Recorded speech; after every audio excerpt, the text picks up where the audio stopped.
Hello అండి, good morning. Welcome back to our channel సైన్య Sampath vlogs. అందరూ ఎలా ఉన్నారు? బాగున్నారా? నేను కూడా చాలా బాగున్నాను. అండ్ ఇదైతే మార్నింగ్ అనమాట, మార్నింగ్ వ్లాగ్. ఆల్రెడీ కాఫీ తాగేసాము అండ్ కుక్కర్లో కొద్దిగా రైస్ పెట్టాను. బాబుకి పులిహోర కల్పిస్తామని చెప్పి బాక్స్కి. పాపకైతే కాలేజ్ లేదు.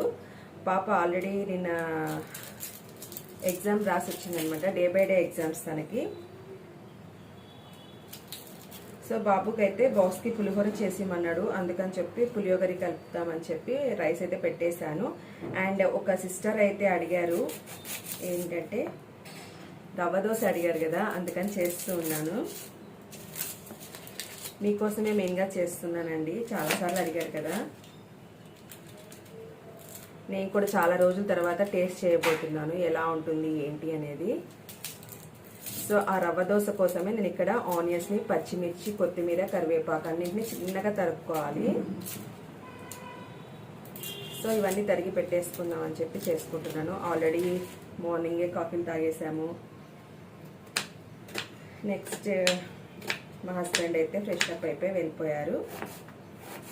బాబు అయితే జస్ట్ ఇప్పుడే లేచాడు, పాప ఇంకా పడుకుంది. నేనైతే రవ్వ దోశకి ప్రిపేర్ చేస్తున్నాను అనమాట.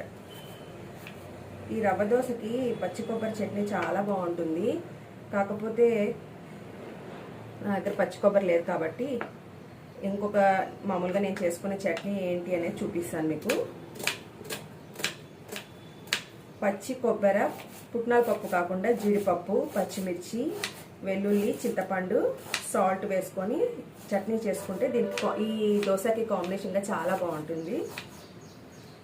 సో నా దగ్గర పచ్చి కొబ్బరి లేదు కాబట్టి నేనైతే నార్మల్ డ్రై కోకోనట్ తోటి, పుట్నాల పప్పుతోటి చూపిస్తాను ఎలా చేయాలనేది. డీప్ ఫ్రిడ్జ్లో ఎప్పుడు స్టోర్ చేసుకుంటాం కదా, అదంతా అయిపోయిందండి ఆల్రెడీ. ఈ మధ్యలో చాలాసార్లు చేశాను ఆ చట్నీ అన్నది.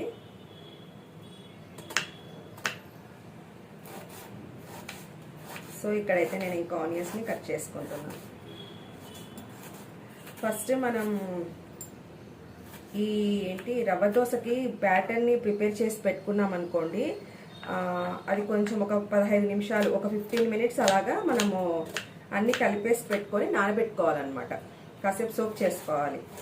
ఆలోపు మనం చట్నీ చేసేసుకోవచ్చు.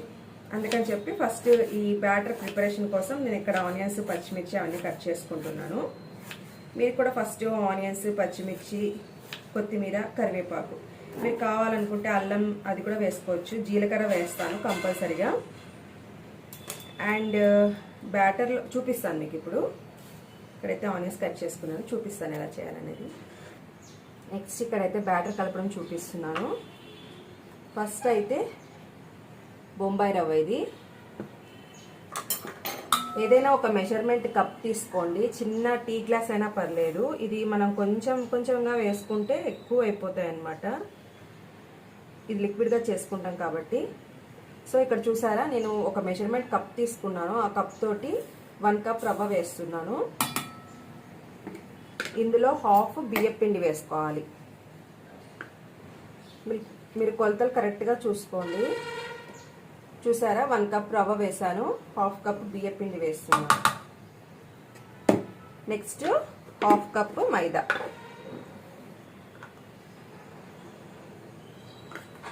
వన్ కప్ రవ్వకి హాఫ్ కప్ బియ్యం పిండి, హాఫ్ కప్ మైదా. చూసారా, అంతే అండి. ఈ పిండి అయితే ఈ 3 పదార్థాలు వేసుకోవాలి మనము. ఇది ఇంకా పక్కకు పెట్టేసుకుంటాను నేను. ఇప్పుడు ఇందులో సాల్ట్, జీలకర్ర వేసుకోవాలి. ఇక్కడైతే జీలకర్ర వేసుకుంటున్నాను. మీరు కావాలనుకుంటే అల్లం కూడా తురిమి వేసుకోండి. నేనైతే అల్లం వేయట్లేదు. అల్లం వేస్తే మా పిల్లలు కనుక్కుంటారు, తినరనమాట. అందుకని చెప్పి ఇక్కడైతే సాల్ట్ వేసుకున్నాను. సాల్ట్ చూసి వేసుకోండి, తక్కువైతే మరీ వేసుకోవచ్చు. నెక్స్ట్ 1 కప్ రవ్వ వేసుకున్నా కదా, అదే కప్ తోటి 1 కప్ పెరుగు వేసుకుంటున్నాను. మీరు బటర్ మిల్క్ అయినా వేసుకోవచ్చు, పెరుగు అయినా వేసుకోవచ్చు. ఎందుకంటే మనం ఎలాగో వాటర్ కూడా కలుపుతామండి. ఫస్ట్ అయితే ఇక్కడ నేను పెరుగు వేసుకున్నాను, తర్వాత వాటర్ వేసుకొని కలుపుకుంటున్నాను. వాటర్ అన్నది మనకి కొలత ఏమీ ఉండదు, లిక్విడ్ ఫ్లోయింగ్ కన్సిస్టెన్సీ చూసుకొని వేసుకోవాలి. ఇలా ఉండలు లేకుండా మొత్తం బాగా కలిపేసుకోవాలి.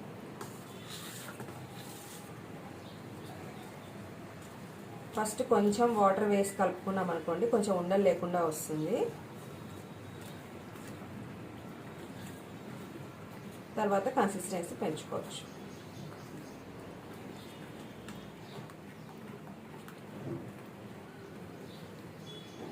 మనం వాటర్ ఎలా ఉంటుంది అలా నీళ్ళగా ఉండాలన్నమాట. చూసారా ఇంత అయినా కూడా బ్యాటర్ ఎంత థిక్గా ఉందో. అస్సలు ఇలా ఉండకూడదు, వాటరీగా ఉండాలి. అందుకే నేను ఈ మెజర్మెంట్స్ అంటే రవ్వ, మైదా, బియ్యపిండి అన్నవి కొంచెం చిన్న కప్పుతోటి తీసుకోండి అని చెప్పాను అనమాట. ఒక చిన్న టీ గ్లాస్ అలా ఉంటుంది కదా, దాంతో తీసుకోండి. సో ఇలా కలిపేసుకున్నాక ఇక్కడ చూసారా పచ్చిమిర్చి, కరివేపాకు, కొత్తిమీర. ఆనియన్స్ ఇందులో వేయను. దోశ వేసేటప్పుడు ప్యాన్ మీద ఆనియన్స్ వేసి దోశ వేసుకోవాలి. ఇది మాత్రమే ఇక్కడ వేసుకుంటున్నాను. మీరు కావాలనుకుంటే అల్లం తురిమి వేసుకోండి. దీనికి వంట సోడా అవన్నీ వేయకూడదు అసలు, ఓన్లీ సాల్ట్ మాత్రమే వేసుకోవాలి.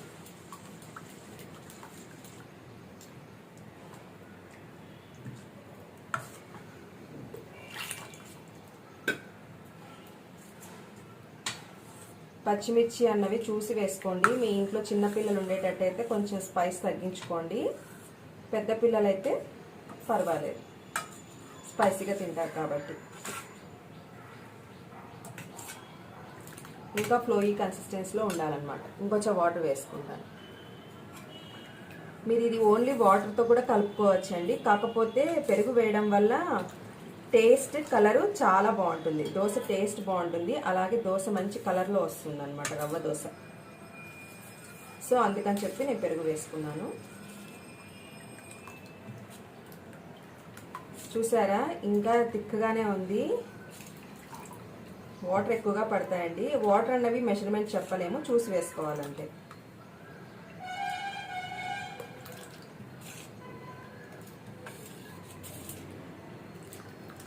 చాలా లిక్విడ్ ఫామ్లో ఉండాలన్నమాట. ఇప్పుడు ఈ బ్యాటర్ని మనం పక్కన ఒక 15 మినిట్స్ పక్కన పెట్టేద్దాము. ఈ లోపు చట్నీ చేసుకుందాం. చట్నీ కూడా కొంచెం వెరైటీగా చూపిస్తాను మీకు. నెక్స్ట్ చూసారా ఇక్కడ ఆనియన్స్ని చిన్నగా కట్ చేసి పెట్టుకున్నాను. ఇలాగా మనం చిన్నగా కట్ చేసి పెట్టుకోవాలి ఆనియన్స్. ఇదైతే బ్యాటర్లో కలపకూడదు. మీరు కావాలనుకుంటే వేసుకోవచ్చు, కానీ నేను చేసే విధంగా ఒకసారి ట్రై చేయండి, చాలా బాగుంటుంది. ఇక్కడైతే పుట్నాల పప్పు వేసుకుంటున్నాను. కొంచెం తక్కువ క్వాంటిటీలోనే చేసుకుంటున్నాను. అండ్ ఇది వచ్చేసి డ్రై కోకోనట్ అనమాట. మీ దగ్గర పచ్చి కొబ్బరి ఉంటే పచ్చి కొబ్బరి వేసుకోండి. దగ్గర లేదు కాబట్టి డ్రై కోకోనట్ వేసుకున్నాను. రెండు ఈక్వల్ క్వాంటిటీలో తీసుకున్నాను. కొబ్బరి అనేది హెల్త్కి మంచిది కదా, అందుకని చెప్పి. నెక్స్ట్ అయితే ఇక్కడ పచ్చిమిర్చి వేస్తున్నాను. మనం పుట్నాల పప్పు, కొబ్బరి తీసుకున్నాం కదా, వాటి క్వాంటిటీని బట్టి చట్నీ స్పైస్ కోసం మనం పచ్చిమిర్చి వేసుకోవాలి. నేను చూపించే వంటల్లో పచ్చిమిర్చి, ఉప్పు, కారం అన్నది చూసి మీరే వేసుకోండి. మీ ఇంట్లో చిన్నపిల్లలు ఉంటే కొంచెం తక్కువగా వేసుకోండి. అండ్ ఇక్కడైతే కొద్దిగా చింతపండు పేస్ట్ వేసుకున్నాను, 1 టీ స్పూను. అండ్ నెక్స్ట్ వచ్చేసి ఫ్రిడ్జ్లో పెట్టాను కదా, అందుకే టైట్గా ఉంది లిడ్ అనేది. కొద్దిగా వెల్లుల్లి వేసుకోవాలి. నేను తీసుకున్న తక్కువ క్వాంటిటీ కాబట్టి కొద్దిగా వేసుకున్నాను. వెల్లుల్లి అయితే ఇలా ఫ్రిడ్జ్లో పెట్టేసుకుంటాను, పీల్ ఆఫ్ చేసుకొని, ఒక 1 వీక్కి సరిపడా. నెక్స్ట్ వచ్చేసి జీడిపప్పు ఒక 5-6 వేసుకోండి. నేను ఇది వేస్ట్ అవ్వకుండా వేసేస్తున్నాను. ఇంకా జీడిపప్పు పలుకులు ఉన్నాయన్నమాట, ప్యాకెట్ ఓపెన్ చేయలేదు, ఎందుకని చెప్పి నేను ఇంక వేసేసాను. ముందు ఉన్నవి అయిపోతే మనకి బెటర్ కదా, అందుకని చెప్పి. సో ఇప్పుడు ఇందులో అయితే సాల్ట్ వేసుకోవాలి, రుచికి సరిపడే సాల్ట్. జీడిపప్పు మస్ట్ అండ్ షుడ్ వేసుకోండి, ఒకసారి ట్రై చేయండి, చట్నీ చాలా బాగుంటుంది. మరీ ఎక్కువగా వేసుకోకండి, ఒక 6-7 జీడిపప్పు పలుకులు వేసుకోండి. ఇప్పుడు ఇది మనం ఇంకా వాటర్ వేసి గ్రైండ్ చేసుకోవడమే. చూసారు కదా, ఇంతే అండి. కొంచెం లైట్ బరకగా గ్రైండ్ చేసుకోండి అంతే. పిల్లలు ఎలాగో కొంతమంది జీడిపప్పు పలుకులు తినరు కదా, మా పిల్లలు అయితే బాదం తింటారు కానీ జీడిపప్పు తినరండి. అందుకని చెప్పి ఇట్లా ఇందులో వేసామనుకోండి చట్నీ టేస్ట్ బాగుంటుంది, పిల్లలు తిన్నట్టు ఉంటుంది. సో ఇప్పుడు ఇంకా ఇది పోపు పెట్టేస్తాను. దీనికి పోపుకైతే ఇక్కడ నేను ఆవాలు, జీలకర్ర, మినపప్పు వేసుకున్నాను. తర్వాత ఎండుమిర్చి, కరివేపాకు.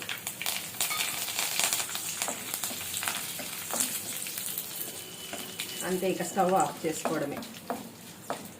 ఇదే కడాయిలో బాబుకి పులిహోర కూడా కలిపిచ్చేస్తాను.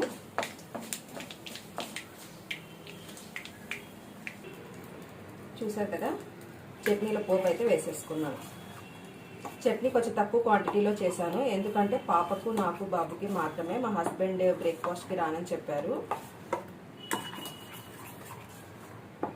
చూసారా, ఇలా అంతే, ఎంతో ఈజీగా టేస్టీగా చట్నీ అయితే రెడీ అయిపోయింది. ఇక్కడైతే ఇంకా చట్నీ ప్రిపరేషన్ అయిపోయింది. దోశ బ్యాటర్ కూడా ప్రిపేర్ చేసేసాను కదా. బాబుకి అయితే పులియోగరి కల్పిస్తున్నాను. బాబు ఫ్రెష్ అప్ అవుతున్నాడు. ఇంకా ఈలోపు పులియోగరి కలిపేస్తామని కలిపేస్తున్నాను. ఇక్కడైతే నువ్వుల నూనె యూస్ చేస్తున్నానండి నేను. పులియోగరికి మెయిన్గా నువ్వుల నూనె వేసుకుంటేనే టేస్ట్ బాగుంటుంది. అండ్ పిల్లల రైస్ ఐటమ్స్ ఏవి చేసినా సరే నేను నువ్వుల నూనె యూస్ చేస్తున్నాను. హెల్త్కి చాలా మంచిది కదా, అందుకని చెప్పి. అండ్ ఇక్కడైతే ఇది చేసేస్తున్నాను. ఇదైతే పేస్ట్ ప్రిపేర్ చేసుకోవాలనుకుంటున్నాను, ఎందుకంటే ఇది టేస్ట్ నాకు పెద్దగా నచ్చట్లేదు. అంటే ఎంటీఆర్ వాళ్ళది పులియోగరి పౌడర్ తీసుకొచ్చారనమాట. సో ఇదేమో పెద్దగా నాకు నచ్చట్లేదు, అందుకే పేస్ట్ ప్రిపేర్ చేసుకోవాలనుకుంటున్నాను. చేస్తే కంపల్సరీగా మీకు కూడా చూపిస్తాను. అండ్ ఓన్లీ ఈ పౌడర్ వేసి, రైస్ వేసి, కొద్దిగా సాల్ట్ ఉంటుంది ఇందులో. మనం మరీ లైట్గా సాల్ట్ కలుపుకోవాలి, కానీ పెద్ద టేస్ట్ అనిపించట్లేదని కొంచెం టేస్ట్ రావడానికి ఇలా పచ్చిమిర్చి, కరివేపాకు వేస్తున్నాను.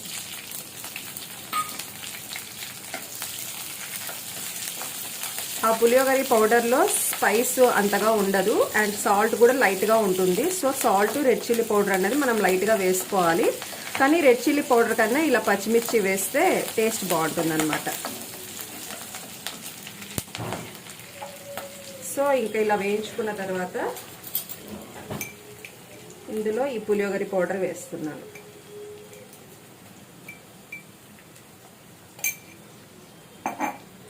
మనం ఇంట్లో చేసుకున్న పేస్ట్ అయితే ఇంకా బాగుంటుంది. అంతే అండి, ఈ పౌడర్ని కొంచెం అలానే వేయించుకొని ఒక 10 సెకండ్స్ అలా వేయించుకుంటే సరిపోతుంది. ఇంకా రైస్ వేసుకొని కలుపుకోవడమే. ఆల్రెడీ మీకు చాలాసార్లు చూపించాను కదా, కొత్తగా సబ్స్క్రైబర్స్ వస్తున్నారు కదా, వాళ్ళ కోసం అని చూపిస్తున్నాను. ట్రై చేయండి, మీకు నచ్చచ్చేమో. కొందరికి నచ్చుతుంది కదా ఎంటీఆర్ పులియోగరి పౌడర్ అన్నది, అందుకని చెప్తూ ఉన్నాను. సో ఇక్కడైతే బాబు వరకు మాత్రమే రైస్ చేసి కలిపిచేస్తున్నాను. ఇందులో కొద్దిగా సాల్ట్ కూడా వేసుకోవాలి.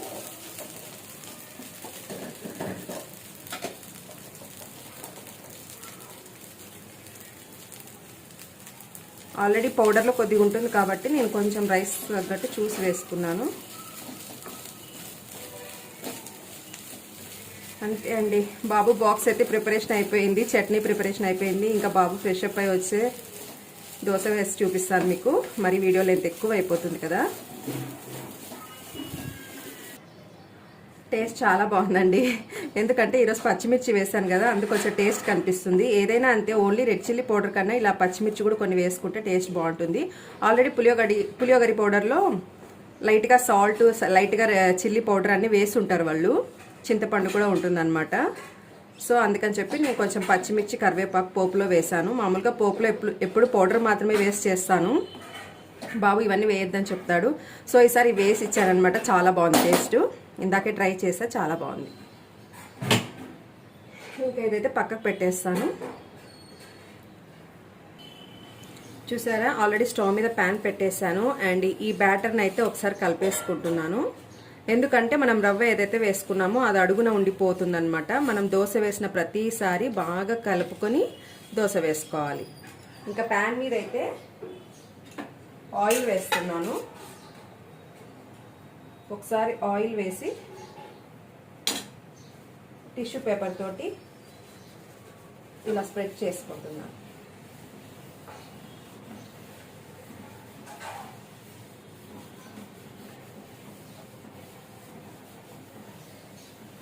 ఫస్ట్ టైం మాత్రమే ఇలా చేసుకుంటాను. ఇప్పుడు ప్యాన్ హీట్ ఎక్కిన తర్వాత నేను ఆనియన్స్ వేస్తాను ప్యాన్ మీద, తర్వాత దాని మీద ఈ బ్యాటర్ వేస్తాను అనమాట. నేను కూడా చాలా రోజులు అయింది కదా చేసి, ఇది ఒకసారి మరి చేసామంటే అలవాటు అయిపోతుందండి, ఏం పెద్ద కష్టం అనిపించదు. ఏదైనా సరే మనం మధ్యలో డ్రాప్ చేసేసామనుకోండి, మరి చాలా రోజుల తర్వాత దాన్ని చేయాలని ట్రై చేసామనుకోండి కొంచెం భయంగా అనిపిస్తుంది. రవ్వ దోశ అనేది ఎంతైనా కొంచెం కష్టమే అండి. అంటే స్టార్టింగ్లో వేసినప్పుడు అలా అనిపిస్తుంది, కానీ కంటిన్యూగా మనం వేసుకుంటూ ఉంటే వీక్లీ వన్స్ ఆర్ ట్వైస్ అట్లా మనకి ఏమనిపించదు. సో ఇక్కడైతే ఇంకా ప్యాన్ హీట్ అయిపోయింది, వేస్తూ ఉన్నాను. మీకు ఎంత వెడల్పుగా అయితే దోశ కావాలో అలా ఉల్లిపాయలు వేసుకోండి. సో ఇక్కడైతే ఆనియన్స్ వేసాను, ఇంకా బ్యాటర్ కలిపి వేసుకుంటున్నాను.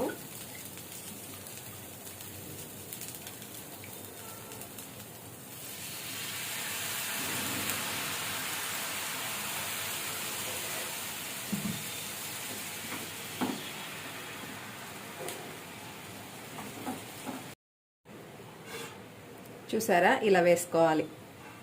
ఇలా వేసుకున్న తర్వాత అదంతా డ్రై అయిపోవాలన్నమాట, తడిగా లేకుండా డ్రై అయిపోవాలి. అప్పుడు మనం ఆయిల్ వేసుకోవాలి. ఇదైతే కాలడానికి కొంచెం టైం పడుతూ ఉంది, చూద్దాము.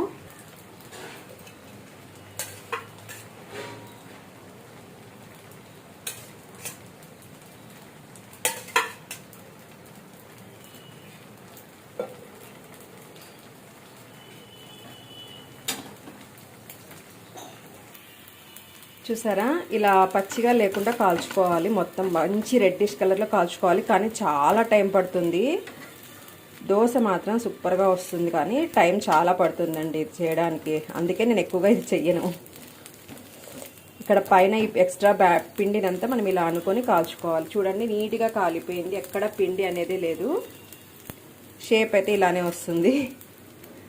చూసారా, ఇంతే అండి రవ్వ దోశ. ఇలా వేసుకోవాలి.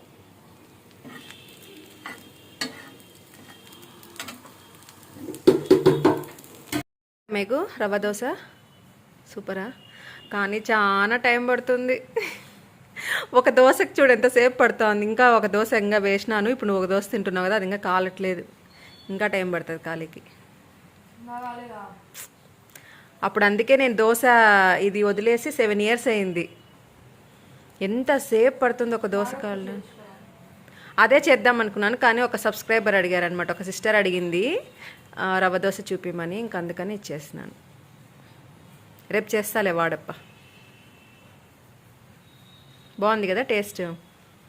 అది వన్ సైడే కాలుస్తాం కదా రవ్వ దోశ, పచ్చిగా ఉండకూడదు, బాగా ఎర్ర కాలాలన్నమాట. అందుకే అంతసేపు పడుతుంది ఆ రవ్వ కాలికి. కాకపోతే చాలా టైం పడుతుంది, బాగా కాలు నొప్పులు వచ్చేస్తాయి. చాలు, ఇంకొకటి వేస్తాలే. ఇది బాగా టైం పడుతుందని చెప్పి నేను ఇందాక ఆనియన్స్ కూడా ఇందులో కలిపేసాను. చూడండి, ఇందులోకే వేసేసుకున్నాను ఆనియన్స్ కూడా. దోశ వేసిన ప్రతిసారి ఇలా కలుపుకోవాలి. చూసారా, ఇది అంచులు లేకపోవడం వల్ల కింద పడిపోతుందంతా.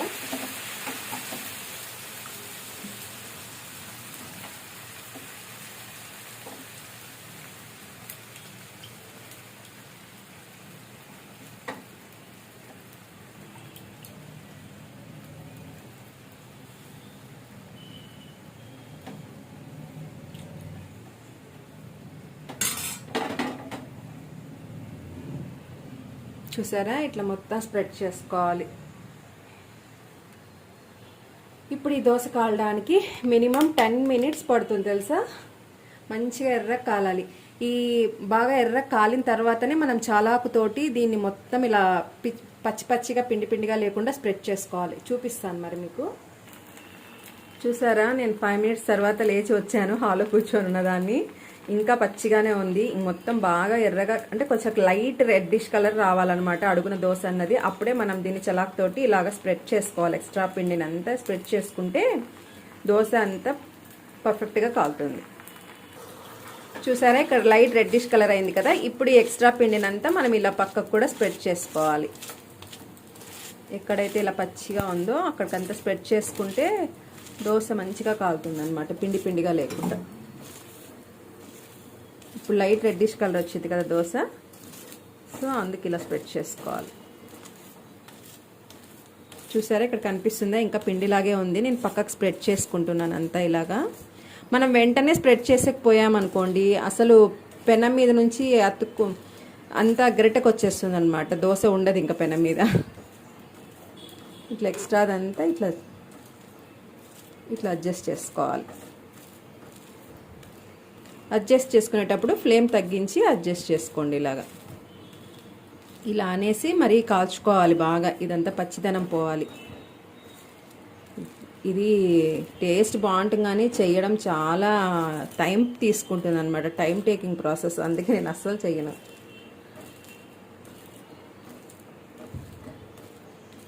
చూసారా నేను అంతా ఈవెన్గా స్ప్రెడ్ చేసేసుకున్నాను. ఇంకొంచెంసేపు కాల్చుకొని తీసేసుకోవడమే. చూసారా దోశ చూడండి మంచిగా కాలిపోయింది, పిండి పిండిగా లేదు చూడండి. ఇలా కాల్చుకోవాలండి, కాకపోతే టైం పడుతుంది. అంతే, రవ్వ దోశ రెడీ. చూసారా ఇక్కడైతే నేను వెన్న వేసుకున్నాను, నాకు చాలా ఇష్టం వెన్న. అయితే నేనైతే వెన్నతో తింటా అండి, చట్నీ అస్సలు తినను. మా పిల్లలు తినరనమాట వెన్న, సో నేనైతే వెన్నతో తింటాను. అందుకే నేను మొన్న గీ ప్రిపరేషన్ చేసినప్పుడు వెన్న తీసి పెట్టాను అనమాట. చూసారా ఎంతో టేస్టీగా ఉండే రవ్వ దోశ రెడీ అయిపోయింది. నెక్స్ట్ ఇక్కడ ఇంకొక దోశ వేసుకున్నాను, ఇది కాలిన తర్వాత తింటాను. చూసారా వెన్న ఎలా కరుగుతుందో, వేడి వేడి దోశ మీద వేసా కదా అందుకే కరిగిపోతుంది వెన్న అన్నది. ఇప్పుడైతే నేను ఇంకా బ్రేక్ఫాస్ట్ చేసేస్తాను, బాగలేస్తుంది. బాబుకి వేసిచ్చాను, పాపకి వేసిచ్చాను, తర్వాత నేను వేసుకున్నాను. ఇంతసేపు పట్టింది చూడండి 6 దోశలు వేయడానికి. టైం చూసారా 8కి స్టార్ట్ చేశాను, 10 అయిపోయింది. మధ్యలో ఒక హాఫ్ అన్ అవర్ బ్రేక్ అంతే, అంటే 1.5 అవర్ పట్టిందండి. నేను ఒక 6-7 దోశలు వేశాను. ఓ అమ్మో నా వల్ల కాదు, ఇంకోసారి నేను చెయ్యను. చూసారా చాలా బాగుంటుంది టేస్టీగా. మీరు కూడా తప్పకుండా ఒకసారి ట్రై చేయండి, ఒకసారి టేస్ట్ చూడండి. ఎప్పుడన్నా ఒకసారి చేసుకోవచ్చు, కంటిన్యూగా అంటే చేయలేము.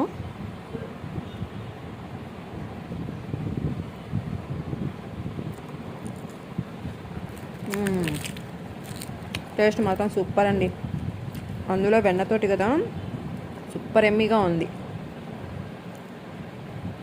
చట్నీ కూడా జీడిపప్పు వేస్ట్ చేసాం కదా, ఒకసారి ట్రై చేయండి, పాపకు కూడా బాగా నచ్చిందంట. చాలా చాలా బాగుంది. Wow so Emmy. అమ్మా పొద్దు నుంచి బాగా అలసిపోయాను. వీడియోని అయితే ఇక్కడ ఎండ్ చేసేస్తున్నాను. నా వీడియో కనుక మీకు నచ్చినట్టయితే తప్పకుండా లైక్ చేయండి. లైక్ చేయడం అస్సలు మర్చిపోకండి, మీ యొక్క లైక్ నాకు చాలా విలువైంది. అండ్ మీ ఫ్రెండ్స్ అండ్ రిలేటివ్స్కి షేర్ చేయండి. నా వీడియోస్ని కొత్తగా ఎవరైనా వాచ్ చేస్తున్నట్టయితే తప్పకుండా నా ఛానల్ని సబ్స్క్రైబ్ చేసుకోండి. ఓకేనా? థ్యాంక్ యూ ఫర్ వాచింగ్ అండి.